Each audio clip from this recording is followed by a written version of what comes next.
Thank you, and thank you for the invitation. This has been a wonderful panel, and hopefully this will pull it all together and complement what folks have said before.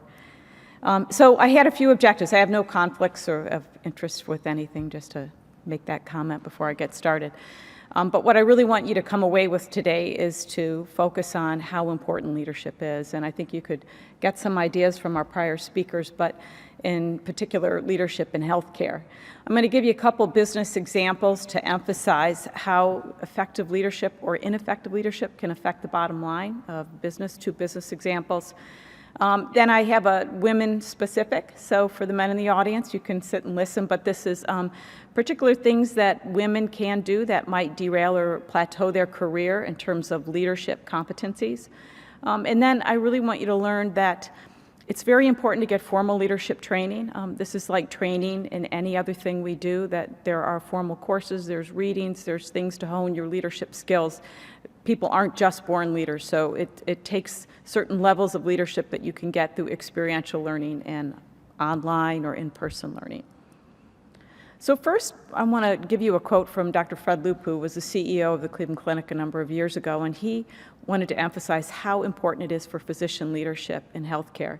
He noted that leadership is important to assure that healthcare does not devolve into a commodity that stifles innovation. We have a unique service industry, and our product is a changed human being. He spent a large part of his life and wrote a book before he died on leadership in healthcare. So why is it important to us? Effective leadership makes a difference in terms of our healthcare mission: education, patient care, clinical outcomes, as well as the finances and health system outcomes. It creates values for our hospitals. Many of our hospital systems are involved in our communities, and it affects quality, patient safety, as I'd mentioned. And if we're not aligned and strong physician leaders in healthcare, other folks are going to do it for us. And you're starting to see right now Amazon and the government trying to get into healthcare, really stepping over the boundary most recently in terms of what prior to this was led by physicians. So Harvard Business Review had an article in 2018 and emphasized why doctors need leadership skills. As you can see here, they note as well that effective leadership in healthcare, it affects patient outcomes. Just like in business, it affects the bottom line. But it also affects the bottom line in our healthcare finances as well as health system outcomes. And they note what we already know, that we go through training from medical school through residency and to junior faculty and senior faculty positions with almost no formal leadership training. And we advance to that next level without well-defined competencies or in terms of experiential learning opportunities. And this Harvard Business Review article notes that this is really critical to recognize this in order to be able to remedy it. They also had another article in 2017 and talking about why doctors have little or no management. Now, management and leadership are very different, and that could be a whole separate lecture, but they go on to emphasize how doctors have very little management training, and that's a big problem. Because in healthcare now, we're asked to do more with very few resources.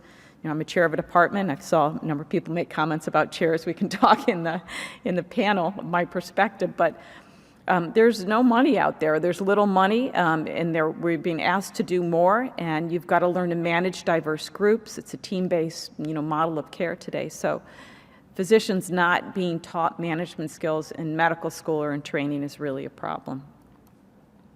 So I'm going to give you a couple business case studies that are somewhat fun. You probably will be able to resonate because you've probably read about these. The first is that of Snapchat.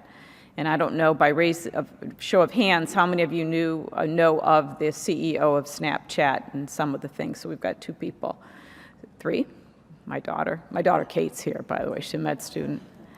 So Evan Spiegel is the CEO of Snapchat, and this article was actually published on Christmas Eve in 2018. And it notes that even Evan Spiegel's rule led Snapchat to success until now. So what he did was he went to China and he decided he really liked this redesign of the platform for his app. And he decided that he wanted things changed when he got back. And they note in this article that it was a quintessential Spiegel decree.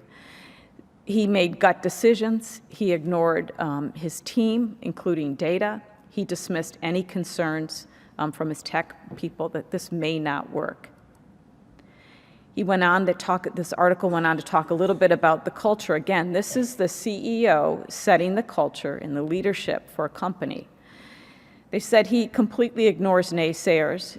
They went on to say that if you dissented at Snapchat, they bullied you right out of the company. Didn't want to hear a single word or any feedback if you didn't agree with really what Evan thought it should be the way things go. And he also made another critical error is he left his board out of decision-making, which is something that you don't do, but he's a junior, unseasoned leader. And so what happened? And they described it as a cold snap. And if you can take a look here, it was a complete debacle. They lost users for the first time in the history of Snap.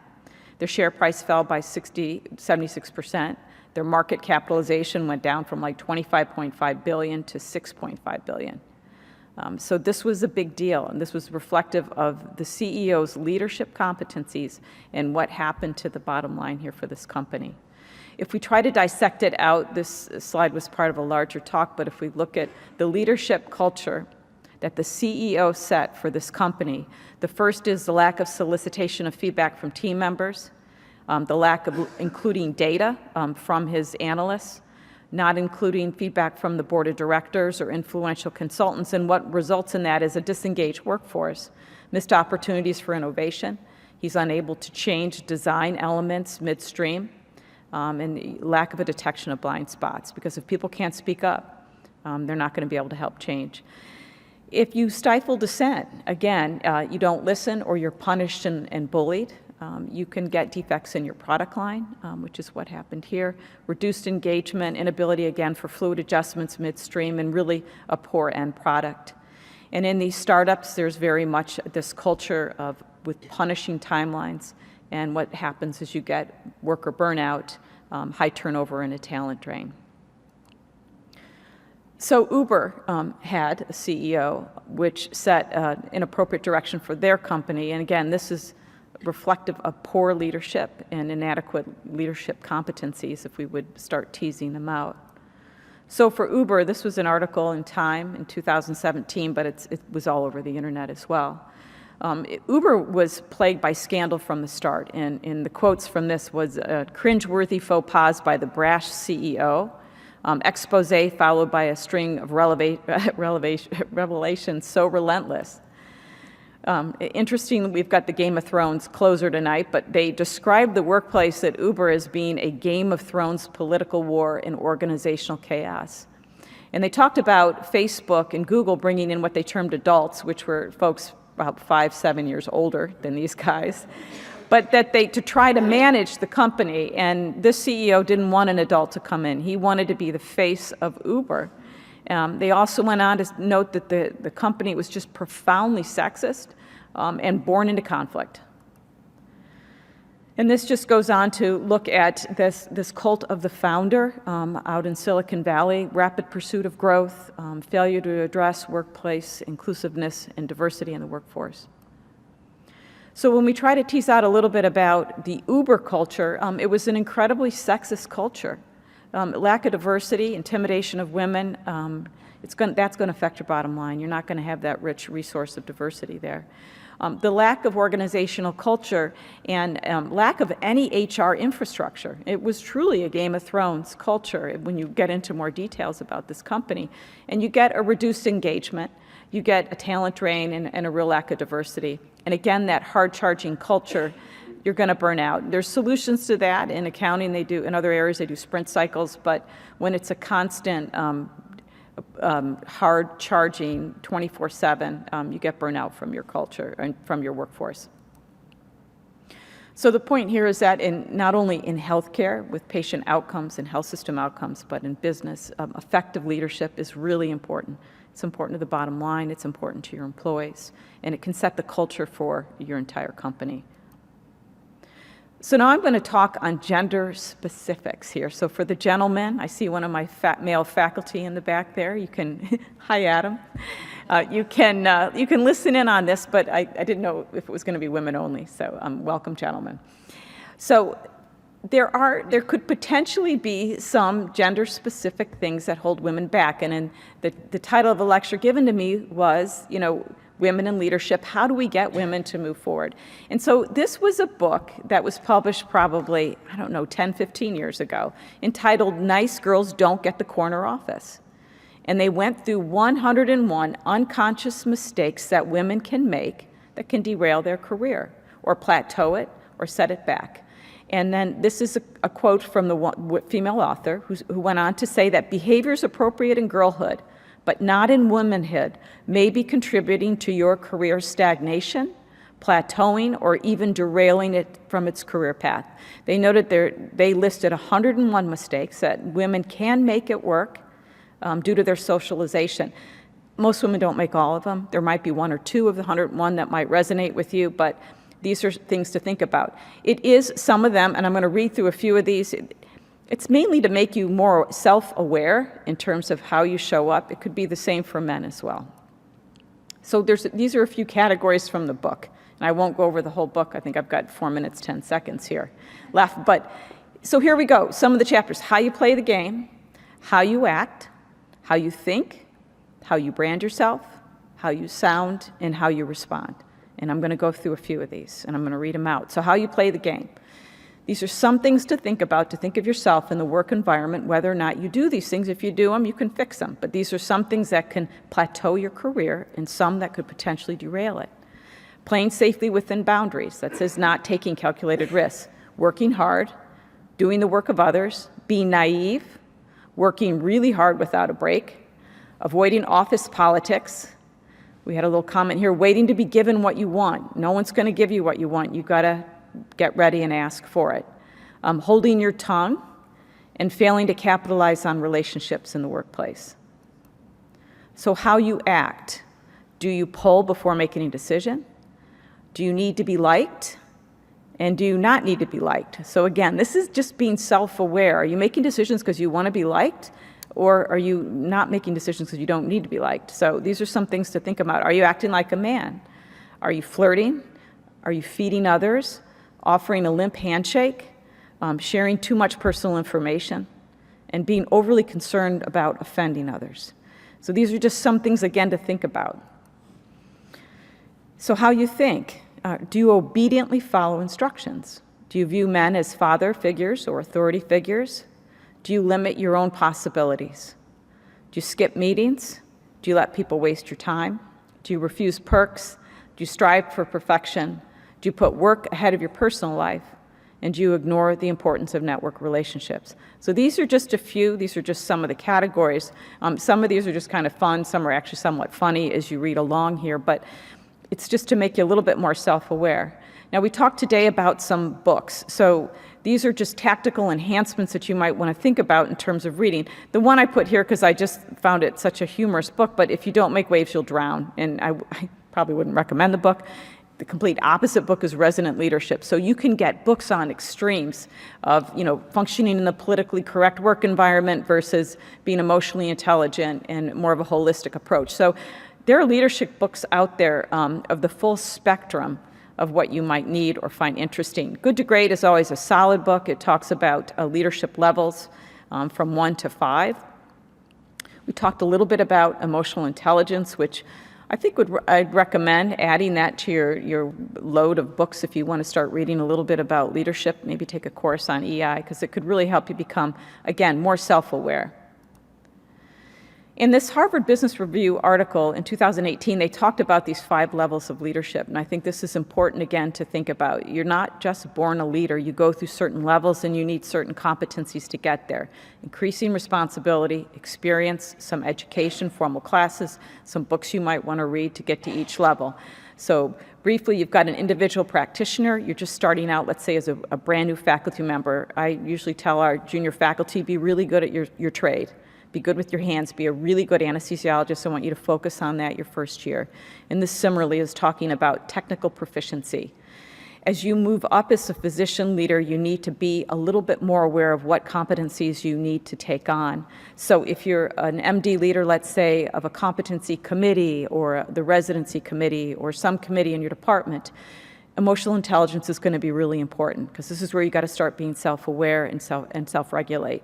If you go up to a group MD leader, second from the bottom, that might be a department chair or division chief level, and you've got to really be proficient in communication and strategy and focus internally and externally up and down the leadership chain. Enterprise leaders need to really focus on strategic priority planning, vision, mission, things like that. So think of leadership as these types of levels where you got to pick up competencies as you move along. And I'm just going to give 2 slides on leadership. So when you think of leadership, a lot of the books that I've brought to you, these are all tactical enhancements, but when you go for an interview, and in our department, I brought the servant leadership. I actually spent $1 million and trained 100 people in servant leadership and told division chiefs, vice chairs, and CRNA leads, respiratory therapy leads, residency leadership, that this is the leadership model for our department. And this is Robert Greenleaf, who started really the trend in the 1950s of what servant leadership's all about. In a nutshell, since we're getting close to out of time, but I usually tell my faculty, and they will concur in the back, that I work for them. So as a servant leader, they talk about upending the pyramid, where the leader is actually at the bottom, and you working for and on behalf of your faculty. And we have a lot of tools and techniques of how you can display yourself as a servant leader. And these are just some of the practices and actions of a servant leader. So you've got to have a leadership style that resonates with you. And a lot of these other things that you read about are more of tactical enhancements to your core leadership style. And just briefly, just because I'll take 1 extra minute, when we talk about a leadership and academic roadmap, we have what's called a professional development review tool that I developed when we got there. I had Nadir Faraday, my vice chair for faculty affairs, develop this tool. It's an academic roadmap, so each of the faculty have one of these. It's pages on your career focus, where you want your career pathway to be it administration, program builder, scientists, what discovery and innovation core, I've got 6 of them you want to go to. Mentorship, all the junior folks should have mentors, senior folks are mentoring, written scholarship. This is all about promotion, citizenship in the department. If someone comes and to say yes or to no, if I ask a faculty member, would you do this, based on Harriet's talk, it would be aligned with their PDR. So I would know where they need to be in their professional development review and typically say, you know what, you need to get on more committees. I need to get you plugged in nationally. You need to be on national meetings. I need to get you to go do a lecture at another institution to help get promoted. So because of this review tool, I know where they are in there. Or someone might say, I want to be a division chief. I've got 5 people who want to be department chairs. So I'm giving them leadership opportunities as they move along, knowing what it takes to be a successful department chair to help groom them in terms of leadership. And then that is it. Thank you, guys.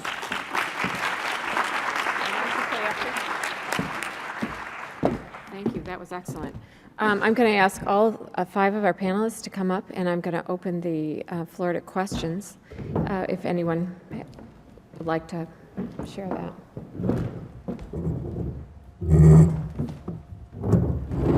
No one's being shy, so. Come on, you have questions. I have a question. I really enjoyed the comment about not, most of us coming up through our medical education and training and not getting adequate training on leadership.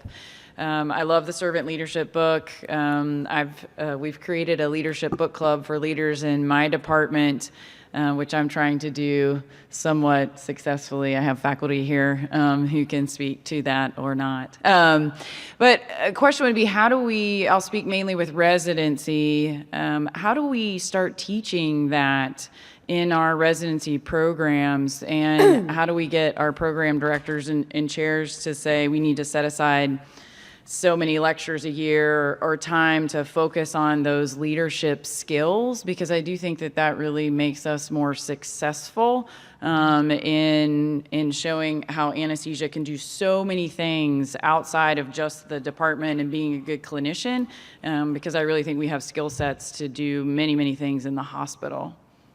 I can start out by answering that. So we have lectures and experiential opportunities for our residents in servant leadership. And just, one example, when I first got to Hopkins, there was some tension between our CRNAs and the residents. And the CA3s get to play pretending in the evenings. And there was brought to me an interaction that wasn't positive about a CA3 going in the room and telling a CRNA who's as old as their parent and who's been doing this for 30 years what to do. And it told me that the trainee is uncomfortable in his own skin. And because they were saying, what are we going to do? I said, well, he doesn't have leadership skills. We need to make sure that our trainees have leadership skills to go out. If he did this as a new attending, it would be disastrous. You can't act that way. They'll blackball him and he'll be pushed out of the group.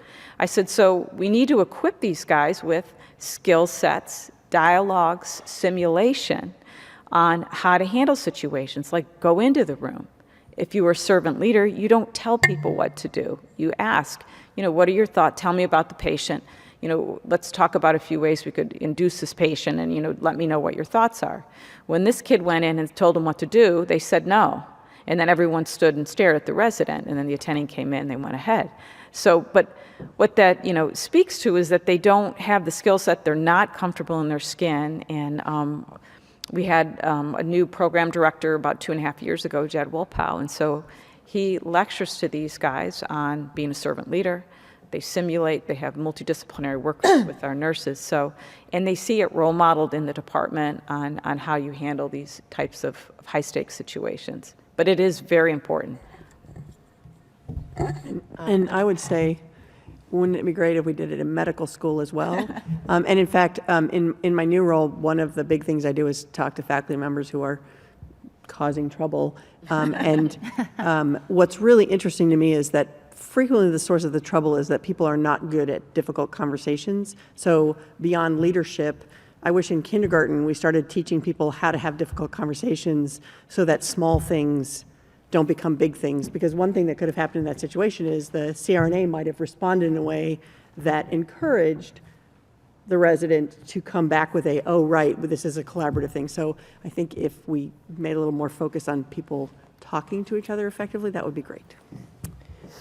One thing I'd like to add, your question, I believe, was how do you get buy-in from the program director and the chair? So frequently when I have a question that I want to convince my superiors is important, I'll present the question very clearly, and then I'll do research on what's already been done in the matter. And so to convince them that leadership training in residency is important, one good book to resort to, the AMA recently had a movement called Change Medical Education. They granted money to medical schools over the course of 5 years, and when that initiative was done and everybody completed their individual projects, they came out with a book that they named the Health Systems Science Book. That book was essentially combed through and summarizes all the deficiencies in our current medical practice. So currently we have a clinical science pillar and a basic science pillar, and that's how medicine has been since its inception. They're adding this third pillar that covers a lot of topics. Leadership is one of them. There's quality improvement. There's 12 different chapters in that book. And so taking that and showing it to the program directors and to the chairman is a very powerful tool because it's been a lot of research that the AMA's put together. And recently they had a second round of grants that they're awarding now to residency programs to do the same thing. And so a lot of the proposals that made it through the first round were centered on incorporating health system science into residency programs. It's called Reimagining Resident Education. Sorry if that was a lengthy answer, but it's a very good book for, for that kind of a thing. Just had a couple of other comments to make. Something that I feel like this is something I feel like I've recognized a lot with residents. And I have to say in the last 2 years, and a lot of this came from resident feedback, is trying to give daily feedback when you're working with them clinically. Now, I think when they're early on as junior residents, you frequently are not really giving them feedback about these kinds of bigger ideas, right? You're giving them feedback about, hey, you realize RSI for all your achalasia patients is important, right? So those are the kinds of feedback you're giving then. As they grow into more senior residents as CA2s and CA3s, I really find this is a great opportunity to talk to them about, and this is 4.5 minutes a day, to talk to them about how they performed in the room. How was the interaction, of course, if it's a reasonable surgeon, how was the interaction with the surgeon? How were their communication skills? Because the resident that we talked about that is really, really fumbling with the CRNA is in my opinion, it's a bit of an outlier, and but a big red flag, and something that we could probably identify much earlier, and perhaps not even with me, perhaps not even with the faculty, but instead maybe some coaching outside of faculty to really help with that. And so if this is going to be part of the process, then we're going to have to provide some teaching and some training to the faculty.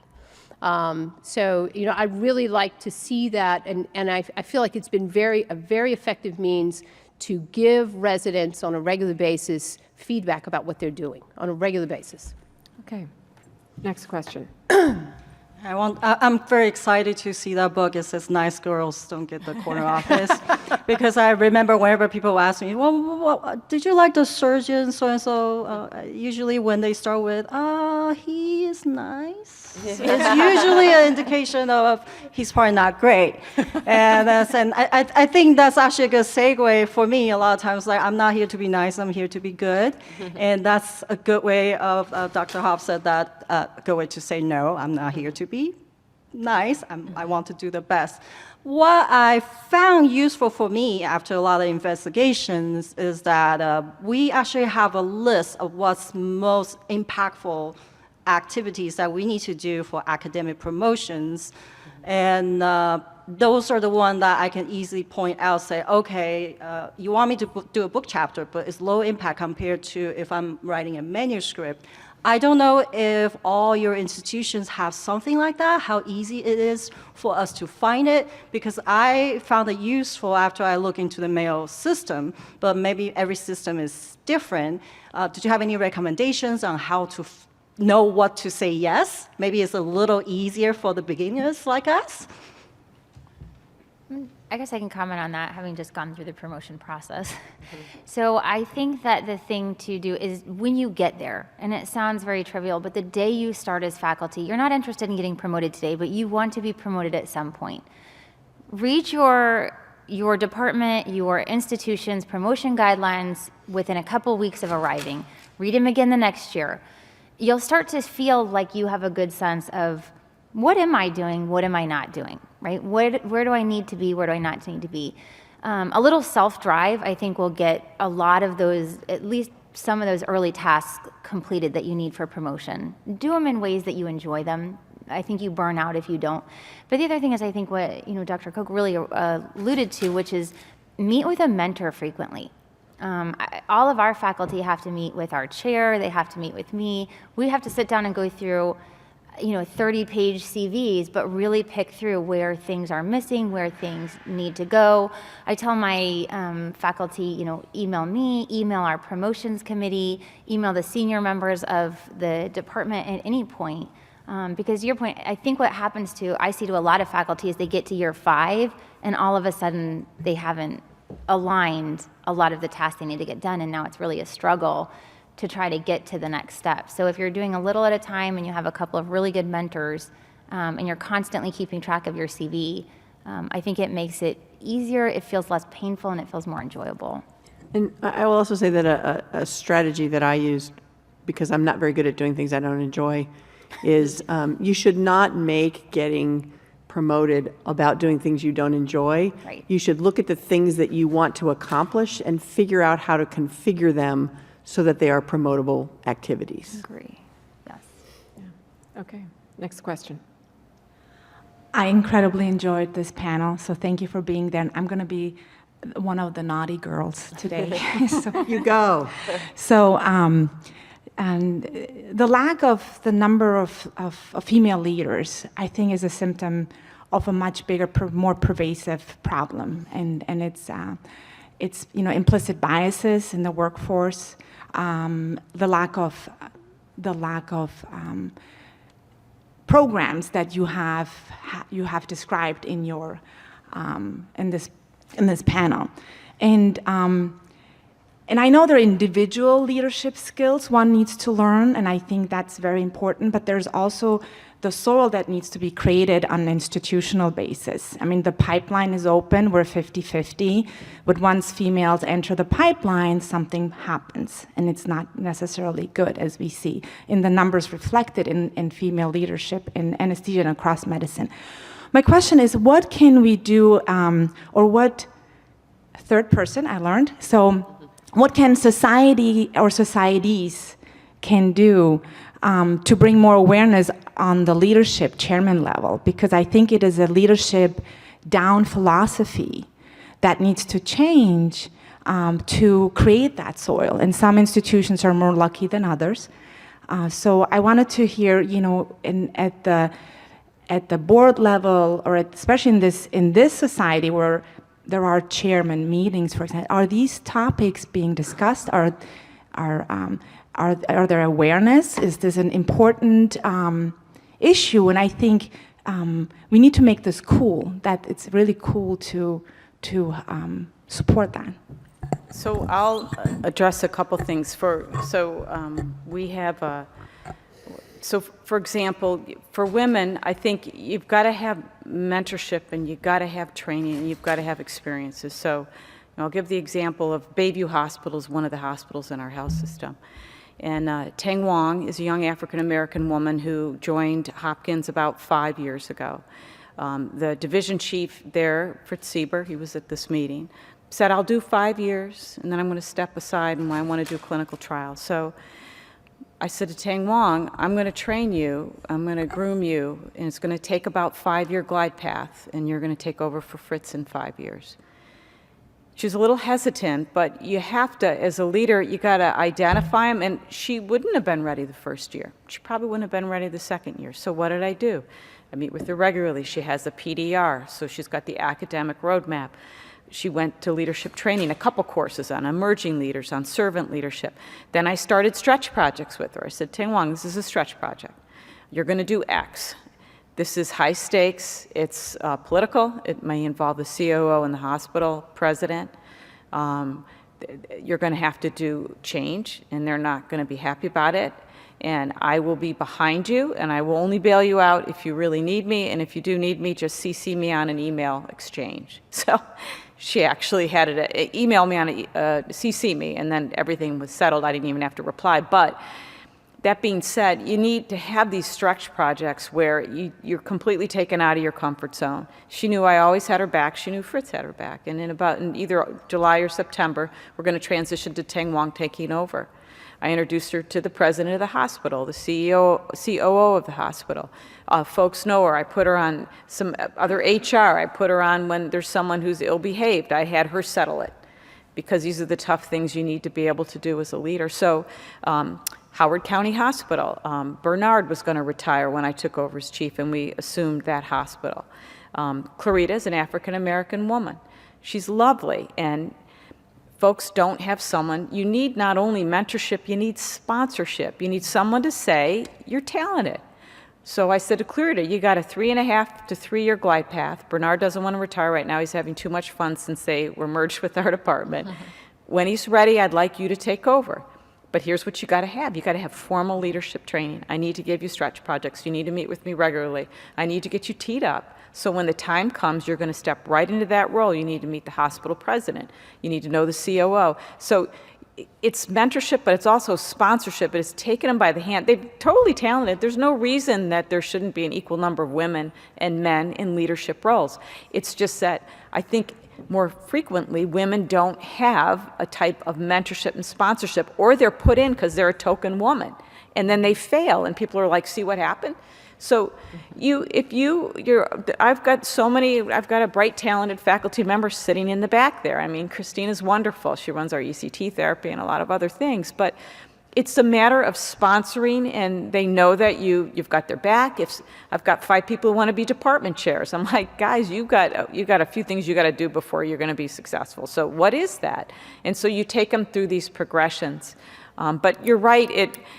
So now from the high level, so our dean said, I didn't apply to Hopkins to be chair. They contacted me.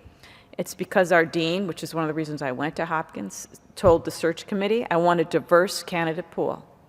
Don't bring me 5, 7 white men. Nothing against white men, but don't bring me a homogeneous group of candidates. I want diversity. So what do you have to do when the dean tells you don't bring it? You have to go find them. I wasn't looking at Hopkins. They called and I said, I'll think about it. But I knew there was only one woman chair and she had a horrible experience. Julie Freischlag had a really tough time. And so I wasn't sure it was going to be a fit. But the point is that what you can say is you go out and find them. So there was an example relayed to me that one of our anesthesia societies had a slate of all white men for some recent election. And they're like, well, no women applied. I said, guys, and this was a discussion this morning. And there was one yesterday as well. I said, guys, it's no excuse. It's no excuse to say women didn't speak up or women aren't confident or whatever. You go find them. You can't have a slate for AUA or any of these other meetings that are all white men. You have to have a diverse population. And if you select a white male, that is totally okay. It's just that your candidates, you got to go find them. So go find that talented woman who could do the job and say, hey, I think you could do this. I'd like to put your name in. But it's that concept that our dean has, and he's done that with every darn search. He wants a diverse candidate list. And so you got to go out, the search committee has to go out and find them. So those are just a couple ways around it to get women out there, is whoever's at the top needs to say, bring me a diverse list, and then we'll choose the best candidate. So I want to take a little flip side of this and maybe a little bit to the nice girls don't get the corner office point. We give a lot of advice to women on how to behave so that they can function better in our system, but we don't spend enough time, I think, thinking about how the system disadvantages women. And so I think all of this stuff is great advice, but I'm not wearing pumps today. I'm very proud of my men's shoes. And I was told you can never be a dean if you don't wear pumps when I went to a leadership program. And I was like, why do men don't have to wear pumps to be dean. So I think it's really important for us to work on the systems. Colleen talks about, you've got to have a pool that recruits.